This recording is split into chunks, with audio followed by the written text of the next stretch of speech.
এটা এক অদ্ভুত মেয়ের গল্প যে দুর্ঘটনাবশত ফ্রাইড চিকেনে পরিণত হয়ে যায়। তার বাবা এবং তার বয়ফ্রেন্ড তাকে ফিরিয়ে আনার জন্য অদ্ভুত এবং মজার কর্মকাণ্ডগুলো করে থাকে। গল্পের শুরুতে জং নামক এক অদ্ভুত ক্যারেক্টারকে দেখা যায়। জংয়ের অদ্ভুত গান এবং অদ্ভুত হাত পা ছড়িয়ে নাচার জন্য একটি মেয়ে তার দিকে তাকিয়ে থাকে। জং তাকে জিজ্ঞেস করে যে সে তার দিকে তাকিয়ে আছে কেন। মেয়েটি বলে, তোমার নাচ গান আমার অনেক ভালোই লাগছিল। জং তাকে থ্যাংক ইউ বলে অফিসের উদ্দেশ্যে রওনা হয়। বড় একটি পার্সেল ছিল, সে সেটিকে ভেতরে নিয়ে এসে আনবক্স করে রেখে দেয়। মিস্টার সিয়ন অফিসে চলে আসে। সে জংকে জিজ্ঞেস করে প্রত্যেকদিন একটা ড্রেস পরে অফিসে কেন চলে আসে। সে বলে, আমার পরিবারের ইচ্ছায় ইঞ্জিনিয়ার নিয়ে পড়লেও আমার ইচ্ছা স্টেজ পারফর্মার হওয়া। আমার ইচ্ছার মূল্য ফ্যামিলিতে ছিল না, এই জন্য আমি প্রতিবাদ জানানোর জন্য এই অদ্ভুত ড্রেসটি বেছে নিই। এরপর তাদের সহকারী কর্মকর্তাও চলে আসে। মিস্টার সিওন হচ্ছে এই কোম্পানির মালিক আর বাকি দুইজন সহকারী। তারা তিনজন মিলে গবেষণা এবং মেশিন তৈরি করে। লাস্ট টাইমে খাবারের জন্য তারা রেস্টুরেন্টের দিকে যাবে। তখন মিস্টার সিওন জানায় সে আজকে রেস্টুরেন্টে যাবে না, কারণ তার মেয়ে সিনা তার জন্য খাবার নিয়ে আসবে। এই শুনে জং ফ্ল্যাশব্যাকে চলে যায়। সে এক মিনাকে বলেছিল মেয়েরা কিরকম ছেলে পছন্দ করে। গুড লুকিং, দয়ালু, সিক্স প্যাক বডিওয়ালাকেই মেয়েরা পছন্দ করে। জং এরপর থেকে এক্সারসাইজ করা শুরু করে দেয়। সে প্লাস্টিক সার্জারি করার কথাও ভেবেছিল, অর্থাৎ সে মিনাকে পাওয়ার জন্য সবকিছুই করতে রাজি। দৃশ্য বর্তমানে চলে আসে। জং তার সহকর্মীকে বলে আজকে সে রেস্টুরেন্টে যাবে না, সে ডায়েটে আছে। কিছুক্ষণ পর মিনা সেখানে চলে আসে। তার বাবা ওয়াশরুমের দিকে যায়। মিনাকে দেখে জং তার ব্যাগের সাহায্যে ওয়ার্কআউট শুরু করে দেয়।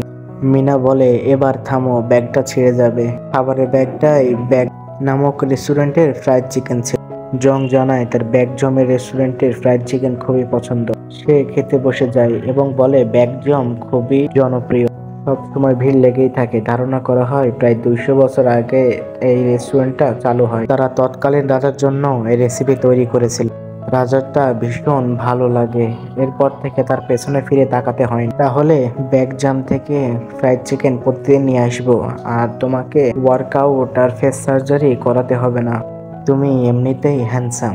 এই শুনে সে প্রচন্ড খুশি হয়। মিনা সে নতুন মেশিনটা দেখতে পায়, জিজ্ঞেস করে এই বাক্সটা কিসের।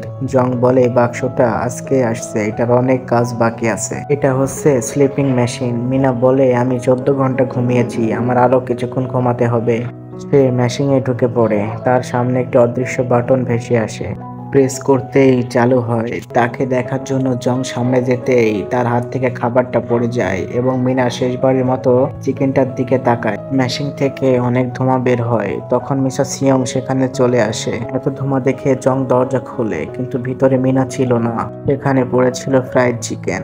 জং বুঝতে পারে কিছু গোলমাল হয়েছে। সিয়ং তার মেয়েকে না দেখতে পেয়ে ডাকাডাকি শুরু করে। ওইদিকে জং মিনা মিনা বলে ফ্রাইড চিকেনকে ডাকতে থাকে। মিস্টার সিয়ং কিমকে ফোন করে এবং বলে তুমি কি মেশিনটা পাঠিয়েছো। তারা বলে এই মেশিনটা তারা পাঠায়নি। মিস্টার জং সেটিকে তুলে প্লেটের উপরে রাখে। তারা স্টোররুমে গিয়ে দেখে কোনো ফোন নাম্বার বা অ্যাড্রেস কার্টুনে দেওয়া নেই। প্যাকেটের গায়ে কোনো অ্যাড্রেসই লেখা ছিল না। সিয়ং মনে করে সে স্বপ্ন দেখছে, তাই সে জং এর গাল টিপে দেখে যে সে না, এটা সত্যি। এরপর তারা অফিসে ঢুকে দেখে সহকারী কিছু একটা খাচ্ছে। এই দেখে জং তাকে মারধর করে আর বলে তুমি একজন মানুষ খেকো রাক্ষস। তারা ভাবে সে ফ্রাইড চিকেনটা খেয়ে ফেলেছে।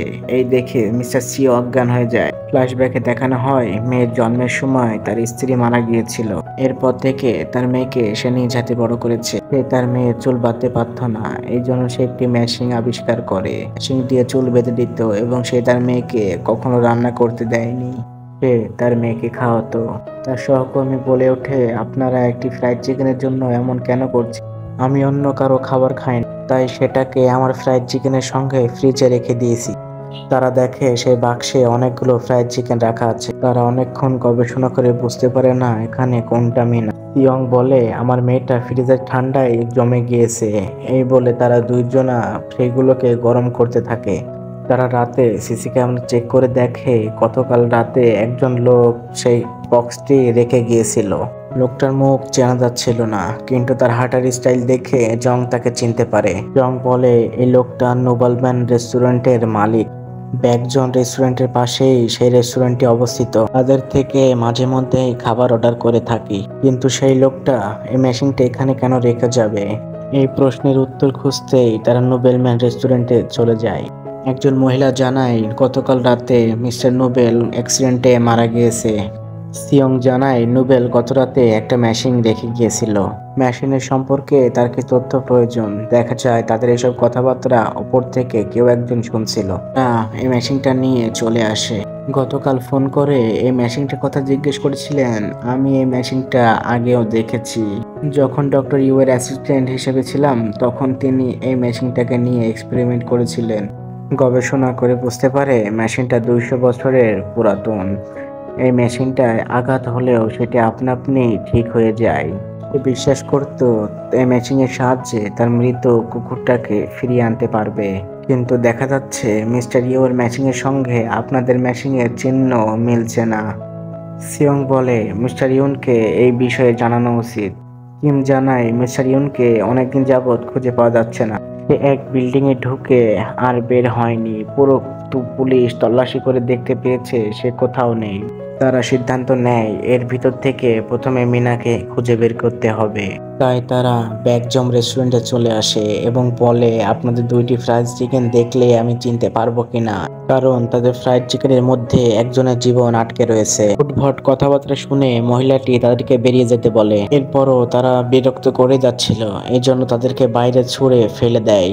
ফ্রাইড চিকেনের বক্সটা ধরার জন্য তারা জাম্প করে এবং বক্সটা গিয়ে পড়ে একটি টেবিলের ওপর এবং চারিদিকে খালি ফ্রাইড চিকেন আর ফ্রাইড চিকেন হয়ে যায়। এই দেখে তারা চিৎকার করতে থাকে।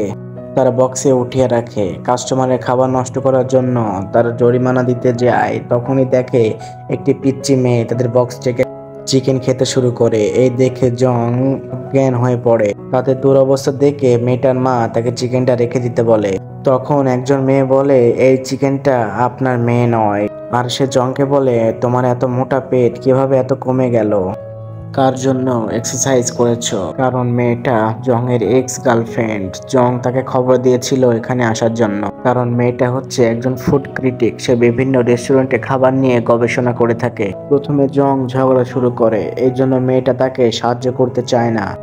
তারা মেয়েটার কাছে রিকোয়েস্ট করে, এই জন্য মেয়েটা বাধ্য হয়ে তাকে সাহায্য করে। একটি ফ্রাইড চিকেন নিয়ে বলে এটাই হচ্ছে ব্যাকজম রেস্টুরেন্টের, এখানে চকলেটের ফ্লেভার ইউজ করা হয়েছে। জং বলে এটাই মিনা, তার চকলেট ফ্লেভার খুব পছন্দ ছিল। তার এমন এক মেশিন বানাতে শুরু করে যার ভিতরে মিনার ফ্রাইড চিকেনটা অক্ষত অবস্থায় থাকবে। এক লোক কিছু একটা ট্র্যাকিং করে তার অফিসের সামনে চলে আসে আর বলে এটাই হচ্ছে সেই জায়গা। এদিকে ব্যাকজম রেস্টুরেন্টের ওয়ার্কারদের দেখানো হয় কোনো একটা বিষয় নিয়ে তারা চিন্তিত ছিল। পরের দিন সকালে তারা আলোচনা করতে থাকে যে হয়তো এই মেশিনের সাহায্যেই মিনাকে ফিরিয়ে আনা যাবে, অথবা তার উল্টোটাও হতে পারে মিনা কোনো রূপকথা রাজ্যে ঘুমিয়ে আছে, হয়তো অন্য কোনো ডাইমেনশন থেকে আমাদের দেখছে। তাই ডক্টর ইউন এবং মেশিনটা সম্পর্কে ভালোভাবে জানতে হবে। সিওন চংকে বলে ডক্টর ইউর লেখা এই বইগুলো খুঁজে বের করো, আর আমি যাচ্ছি ডক্টর ইউর সম্পর্কে জানতে। ডক্টর ইউ এর বাড়ি খুঁজে বের করে। তার বোন জানায় সে তার কাজের জন্য সবসময় ল্যাবে পড়ে থাকতো, ফ্যামিলির জন্য তার কোনো সময় ছিল না। একদিন হঠাৎ করে সে উধাও হয়ে যায়, তারপর থেকে তাকে কোথাও খুঁজে পাওয়া যায়নি। জং তাকে ফোন করে বলে ডক্টর ইউ এর আরেকজন অ্যাসিস্ট্যান্টের সঙ্গে কথা হয়েছে। ডক্টর উধাও হওয়ার পর তার সমস্ত প্রজেক্ট বন্ধ করে দেওয়া হয়। তার মেশিনগুলো ডাম্প ইয়ার্ডে, অর্থাৎ যেখানে পুরোনো মেশিন ভেঙে চুরে বিক্রয় করা হয় সেখানে বিক্রয় করা হয়েছে। জং তার ইউটিউব চ্যানেলে একটা গান পরিবেশন করে। সে প্রত্যেকবারই একটা করে গান ইউটিউবে দেয়। এরপর সে ডক্টরের লেখা একটি বই খুঁজতে থাকে। তারপর সে সিডি নিয়ে সেই বইগুলো খুঁজতে থাকে। সে পেয়েও যায়, কিন্তু সিঁড়ি থেকে পড়ে সে জ্ঞান হারিয়ে ফেলে। স্বপ্নে দেখে সে মিনার সাথে বসে এক সুন্দর বিকেল কাটাচ্ছে। এদিকে সিও ডাম্প ইয়ার্ডে চলে আসে। ছবি দেখালে লোকটা বলে এরকম একটা মেশিন এখানে আছে।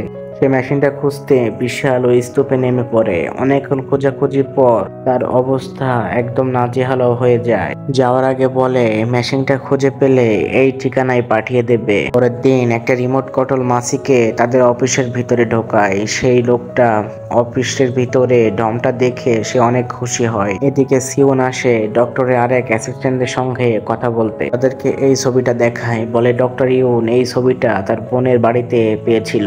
এই ছবিটা কয়েক পূর্বপুরুষদের কাছ থেকে তাদের কাছেও ছিল। এতে বোঝা যায় দুটো মেশিন এক সামনাসামনি রাখলে তারপরে সঠিকভাবে কাজ করবে। জন্য দ্বিতীয় মেশিন খোঁজার জন্য ডক্টর ইউন তার বোনের ছেলে একটা ডিভাইস ট্র্যাকার বানিয়ে ফেলে। সে অফিসে দেখে মিনের ফ্রাইড চিকেন এবং সেই মেশিনটাও চুরি হয়ে গিয়েছে। দেখা যায় চুরি করেছে সেই লোকটা যে রিমোট কন্ট্রোল মাছি দিয়ে তাদের অফিসে নজর রেখেছিল। তার নাম টাইমান।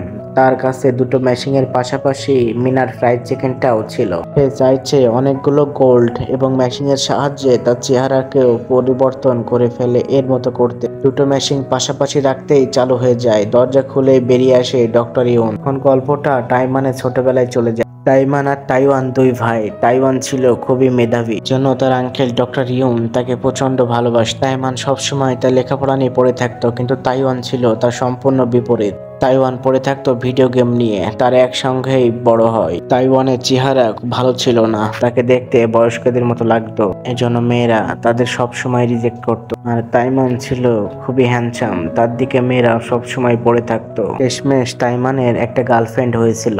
সেই মেয়েটাও ব্রেকআপ করে দিয়ে তার ভাই তাইমানের সঙ্গে রিলেশন শুরু করে। এই দেখে তার ভাইয়ের ওপর সে প্রচন্ড জেলাস হয়। এরপর থেকে তার আঙ্কেলের সঙ্গে কাজ শুরু করে আর তাইওয়ান হয়ে ওঠে একদম সুপার মডেল। মেশিনটা পাওয়ার পর সে সর্বপ্রথম তার চেহারা পরিবর্তন করে তাইওয়ানের মতো হতে চায়। এদিকে জং বলে ডক্টর ইউন তাকে ফোন করে নতুন ল্যাবে যেতে বলেছে। ঠিকানা অনুযায়ী তারা সেখানে চলে আসে এবং মিস্টার সিয়ং বলে ভিতরে গেলে মারপিট হতে পারে, তাই তোমাকে যেতে হবে না। জং বলে আমিও মারপিট করতে পারি। এখানে সিন ফ্ল্যাশব্যাকে চলে যায়। সে গান শুনতে শুনতে পথ দিয়ে যেতে থাকে। তখনই দেখতে পায় কয়েকজন ছেলে অন্য একজনকে মারছিল। তখনও সে গিয়ে তাকে মারতে থাকে। তখন সে ছেলেগুলো বলে তুমি তাকে মারছো কেন? সে বলে আমি তাকে মলম লাগিয়ে দিতে থাকি, আমি অনেক ফাস্ট মলম লাগাতে পারি। এই বলে তারা জংকে মারতে যাবে। তখনই মিনা এসে সেই ছেলেগুলোকে মেরে তার কাছ থেকে জং আর তাই পালিয়ে যায়। দৃশ্য আবার বর্তমানে চলে আসে। ভিতরে গিয়ে দেখে ডক্টর ইউন আর তাইমানকে দেখতে পায়। সিওন পিস্তল তাক করে তার মেয়েকে ফেরত চায়, কিন্তু তাইওয়ান বলে মেশিনে কিছু প্রবলেম হয়েছে। তার চেহারা পরিবর্তন করতে যেয়ে সে পারেনি। সে ডাম ইয়ার্ডে যে মেশিনটি পেয়েছিল তার থেকে কোনো কাজ হয়নি, তাই সে আরেকটি মেশিন খুঁজতে বেরিয়ে পড়ে। মেশিনের খোঁজে সে নোবেলম্যান রেস্টুরেন্টের উপরে যায়। তখন শুনে জং এক অদ্ভুত মেশিনের সম্পর্কে কথা বলছে এবং সিওনের অফিস থেকেও সে দ্বিতীয় মেশিনটি চুরি করে নিয়ে আসে। এরপর ডক্টর ইউন জানায় সেও সর্বপ্রথম এই মেশিনটা খুঁজে পায়। সেও গবেষণা শুরু করে। সে বুঝতে পারে আরেকটা মেশিনও তাকে খুঁজে বের করতে হবে। সে একটি মেশিন টাকা তৈরি করে। তখন সে বুঝতে পারে একটি দোকানের ভিতরে আছে। তখন সে দোকানের ভিতরে গিয়ে মেশিনটা দেখতে পায়। পরীক্ষা করার জন্য সে মেশিনটি অন করে। তখন তার সামনে ছিল একটি পোকা, তাই সে একটি পোকাতে রূপান্তরিত হয়ে যায়। বর্তমান সময়ে নোবেলম্যান রেস্টুরেন্ট ভালো যাচ্ছিল না। এলাকায় ব্যাকজুম রেস্টুরেন্ট তৈরি হয়েছিল। এই জন্য নোবেলম্যান রেস্টুরেন্টের ব্যাকজুম রেস্টুরেন্টের কথা শোনাচ্ছিল। বলে এত ভালো চিকেনের রেসিপি তোমরা কিভাবে তৈরি করো? মহিলাটি তখন মজা করে বলে এই মেশিনের ভিতরে চিকেন নাগেট এবং মুরগি ঢুকে বাটন প্রেস করলেই ভালো ভালো ফ্রাইড চিকেন বের হয়। সে মেশিনের মতো দেখতে একটি মেশিন জোগাড় করে এবং সে ওই মেশিনের ভিতরে অবস্থান করছিল ডক্টর ইউন পোকা হয়ে। তারপর সে একটি মরক ঢুকিয়ে বাটন প্রেস করে। তখনই টিভিতে একটি জম্বি সিনেমা চলছিল। তখন মুরগিটি জম্বি সিনেমার দিকে তাকায়। তখন লোকটি দেখে মুরগিটি জম্বি হয়ে গেছে। এই দেখে সে ভয়ে মিসেস সিওনের অফিসের সামনে মেশিনটি রেখে আসে। তারপর সে বাড়িতে ফিরে যায়। তারপর দিন জং এসে সেই মেশিনটি নিয়ে যায়। ডক্টর ইউন বলে এই মেশিনের কাজ হচ্ছে একটি মানুষকে একটি বস্তুতে পরিণত করা, আর আরেকটির কাজ হচ্ছে সেই বস্তুকে মানুষে পরিণত করা। এই বলে সে মেশিনের মধ্যে হাতুড়ি দিয়ে সজোরে আঘাত করে। কিছুক্ষণের মধ্যেই সেটি সহজেই ঠিক হয়ে যায়। ডক্টর বলে এই মেশিনগুলোর মধ্যে অনেক রহস্য রয়েছে যেটা আমরা এখনো উদ্ঘাটন করতে পারিনি। তখন জং বলে ফ্রাইড চিকেনটাকে মানুষে রূপান্তরিত করতে। ডক্টর ইউন বলে মেশিনে এনার্জি বা চার্জ শেষ হয়ে গিয়েছে, কিভাবে চার্জ করতে হবে সেটা জানা নেই। এই জন্য তারা ডক্টরের উপরে প্রচন্ড রেগে যায়। ডক্টর তাদের শান্ত করার জন্য চা পান করতে বলে। চা পান করে তারা দুজনেই অজ্ঞান হয়ে যায়। স্বপ্নে তার পুরাতন স্মৃতিকে দেখতে পায়, যেখানে মিনা তাকে বলেছিল সে অনেক ভালো একজন মানুষ, আর সে বাইরের সৌন্দর্য চেয়ে ভিতরের সৌন্দর্যকে বেশি প্রাধান্য দেয়। এছাড়াও তার গানের প্রশংসা করে আর বলে জং এর ইঞ্জিনিয়ারিং ছেড়ে একজন সঙ্গীত শিল্পী হওয়া। এরপর তার জ্ঞান ফিরে আসলে দেখে ডক্টর ইয়ং তাকে বেঁধে রেখেছে। বাঁধন খোলার চেষ্টা করলে তাইওয়ান তার ইলেকট্রিক মাসিকে বলে তাদের উপর ফায়ার করতে। মাসিটা তাদেরকে ইলেকট্রিক শক দেয়। তাদের উপর নজর রাখার জন্য মাসিটাকে পাহারায় রেখে যায়। ওইদিকে ব্যাকজং রেস্টুরেন্টের ওনার কিছু নিয়ে চিন্তিত ছিল। তার সহকারী বলে এত চিন্তিত কেন? ব্যাকজং জানায় সে বৃষ্টির রাতে তার সহকারীকে নিয়ে একজনকে পিছু করে। সে ছিল নোবেল। তার মনে হচ্ছিল মেশিনটা তার আশেপাশেই আছে। সে দ্রুত গাড়ি চালিয়ে নোবেলের বাসে যায়। তখন সে দেখে জম্বির মোরগটা নোবেলকে উপর থেকে নিচে ফেলে দিয়েছে। হঠাৎ করে তাদের গাড়ির সামনে নোবেল চলে আসে এবং ধাক্কা লেগে সে সেখানেই মারা যায়। এই বিষয়টা নিয়ে সে খুব টেনশনে আছে। তখন তাদের রেস্টুরেন্টে কিছু স্টুডেন্ট এসেছিল লাঞ্চ করতে। ইউটিউবে দেখতে পায় জং এর গানগুলো বেশ জনপ্রিয়তা পেয়েছে। সেখানে একজন বলে আমি তোমাকে ফোনে এই লোকটার কথাই বলছিলাম যে রাস্তায় হাঁটার মাঝে অনেক চিৎকার করে গান গাইতো। ছেলেটি বলে এই সেই মলমালা লোকটা যাকে মারতে গিয়েছিলাম, কিন্তু তার গার্লফ্রেন্ড এসে তাকে বাঁচিয়ে নিয়েছিল। ব্যাংচম বলে হ্যাঁ, এটাই হলো সেই লোক যে বলেছিল ফ্রাইড চিকেনের মধ্যে একজনের জীবন আটকে আছে। এরপর তারা দোকান বন্ধ করে জং এর অফিসে চলে আসে। তার সহকারীকে সেই মেশিনের সম্পর্কে জিজ্ঞেস করে। সহকারী বলে মেশিনটা এখানে ছিল কিন্তু চুরি হয়ে গিয়েছে, তাই জন্য তারা খুঁজতে বের হয়েছে। তাই তারা যাওয়ার আগে একটা ঠিকানা রেখে গিয়েছিল।